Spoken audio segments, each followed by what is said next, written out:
Jupiter एक बहुत बड़ा ग्रह है। यह हमारे सौर मंडल का सबसे बड़ा ग्रह है।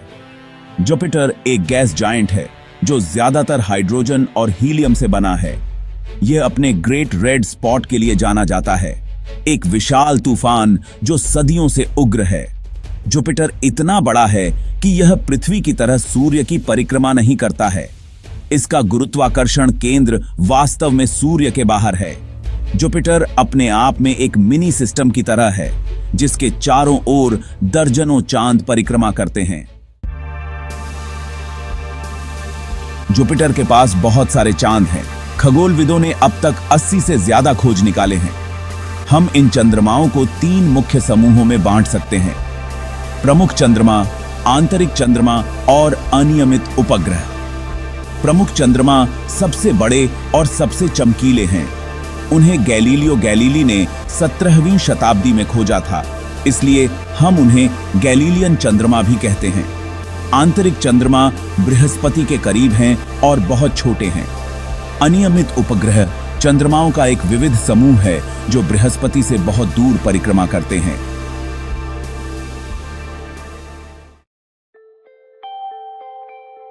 गैलीलियन चंद्रमा आयो, यूरोपा, गैनीमेड और कैलिस्टो हैं। वे हमारे सौर मंडल की कुछ सबसे आकर्षक वस्तुएं हैं। प्रत्येक चंद्रमा अद्वितीय है और इसकी अपनी विशेष विशेषताएं हैं। ये चांद इतने बड़े हैं कि आप इन्हें दूरबीन की एक जोड़ी से देख सकते हैं। वे बृहस्पति के पास प्रकाश के छोटे छोटे बिंदुओं की तरह दिखते हैं। कल्पना कीजिए कि गैलीलियो ने पहली बार अपनी दूरबीन से उन्हें देखकर कितना रोमांच महसूस किया होगा। आयो हमारे सौर मंडल का सबसे अधिक ज्वालामुखी रूप से सक्रिय पिंड है। यह ज्वालामुखियों से आच्छादित है जो लगातार फटते रहते हैं। लावा और सल्फर के गुब्बार उगलते हैं। आयो की सतह रंगों का बहुरूप दर्शक है: पीला, नारंगी, लाल और काला। आयो के ज्वालामुखी बृहस्पति और उसके अन्य चंद्रमाओं के गुरुत्वाकर्षण बल के कारण होते हैं।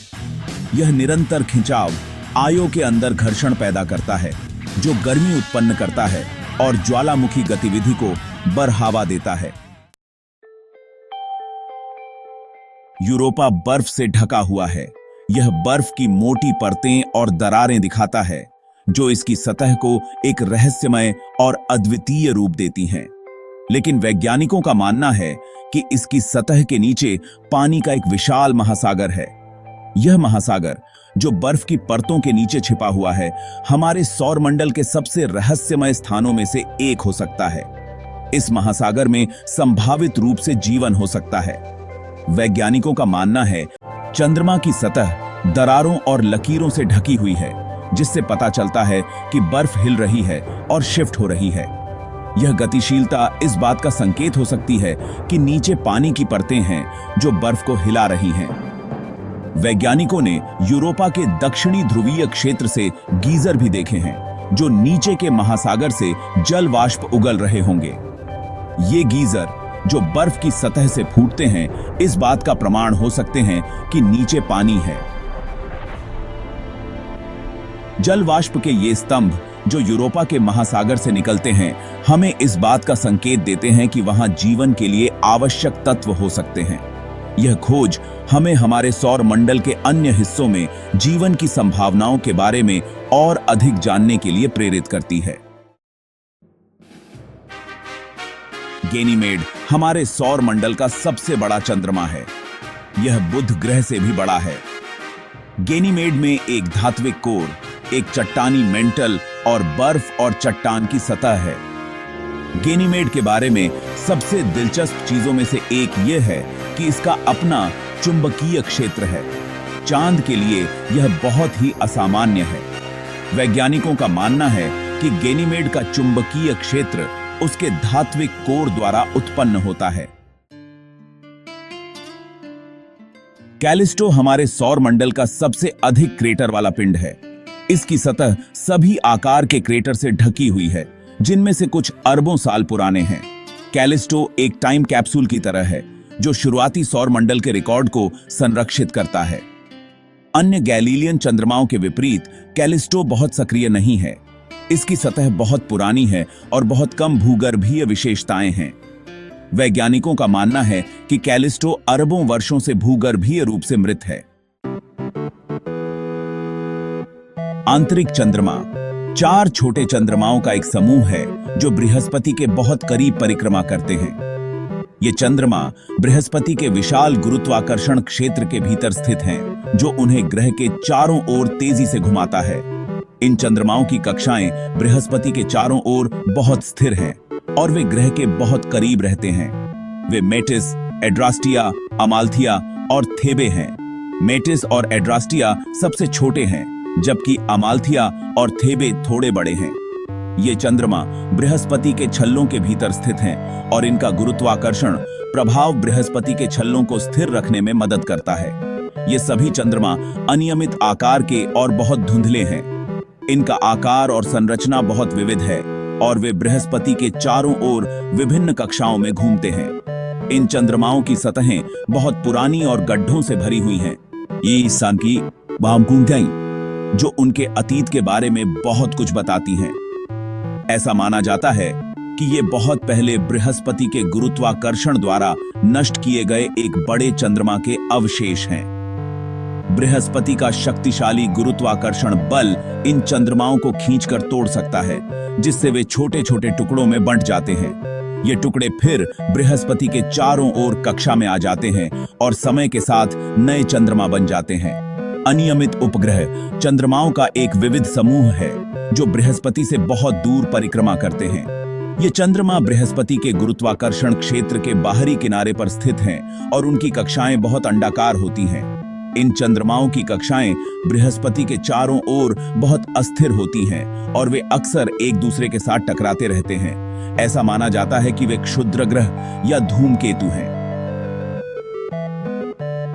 ये खगोलीय पिंड बृहस्पति के गुरुत्वाकर्षण क्षेत्र में फंस गए हैं और अब ग्रह के चारों ओर कक्षा में घूम रहे हैं। इन चंद्रमाओं की उत्पत्ति सौर मंडल के बाहरी क्षेत्रों में हुई है और वे बृहस्पति के गुरुत्वाकर्षण द्वारा खींचे गए हैं। कुछ सबसे उल्लेखनीय अनियमित उपग्रहों में हिमालय, एलारा, कार्मे, अनंके और थेमिस्टो शामिल हैं। ये चंद्रमा बृहस्पति के चारों ओर बहुत दूर स्थित हैं और उनकी कक्षाएं बहुत अंडाकार होती हैं। इन चंद्रमाओं की सतहें बहुत पुरानी और गड्ढों से भरी हुई हैं, जो उनके अतीत के बारे में बहुत कुछ बताती हैं। हिमालय सबसे बड़ा अनियमित उपग्रह है और इसका व्यास लगभग 170 किलोमीटर है। एलारा, कार्मे, अनंके और थेमिस्टो भी महत्वपूर्ण हैं और उनकी कक्षाएं बृहस्पति के चारों ओर बहुत अस्थिर होती हैं। खगोलविद अभी भी बृहस्पति के चारों ओर नए चंद्रमाओं की खोज कर रहे हैं। बृहस्पति हमारे सौर मंडल का सबसे बड़ा ग्रह हमेशा से ही वैज्ञानिकों के लिए एक रहस्य और आकर्षण का केंद्र रहा है। हाल के वर्षों में उन्होंने दर्जनों नए अनियमित उपग्रहों को खोजा है।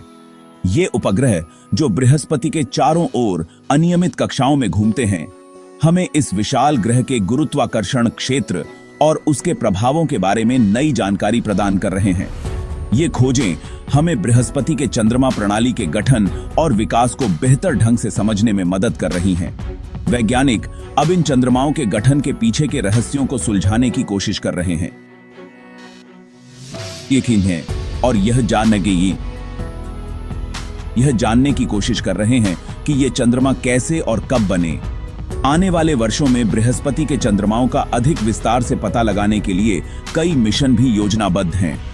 इन मिशनों का उद्देश्य न केवल बृहस्पति के चंद्रमाओं का अध्ययन करना है, बल्कि उनके सतहों और आंतरिक संरचनाओं के बारे में भी महत्वपूर्ण जानकारी जुटाना है। ये मिशन हमें यूरोपा पर जीवन की संभावना, गैनीमेड और कैलिस्टो के भूविज्ञान और कई अन्य रहस्यों के बारे में अधिक जानने में मदद करेंगे।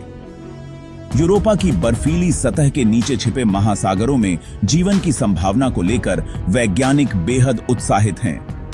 गैनीमेड, जो सौर मंडल का सबसे बड़ा चंद्रमा है, और कैलिस्टो भी, जो अपनी पुरानी और गड्ढों से भरी सतह के लिए जाना जाता है, भी वैज्ञानिकों के लिए महत्वपूर्ण अध्ययन के विषय हैं।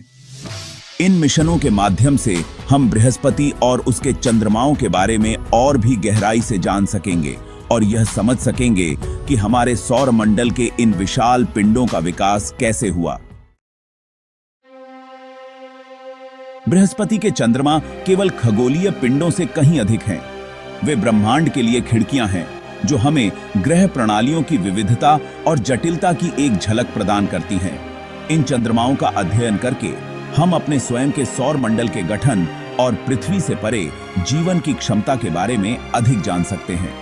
बृहस्पति के चंद्रमाओं की खोज की एक यात्रा है जो अभी शुरू ही हुई है।